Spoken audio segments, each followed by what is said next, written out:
This is the Lone Crater YouTube. We hope this video helps. You start by closing heavy apps and checking Activity Monitor so you know what's driving CPU.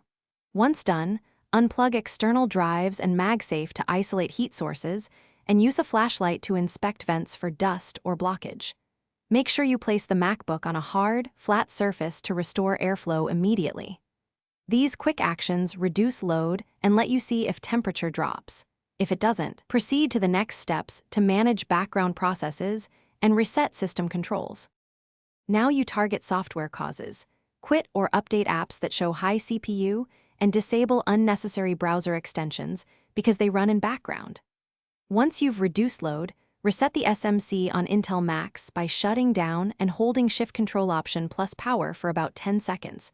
This can fix fan and power management.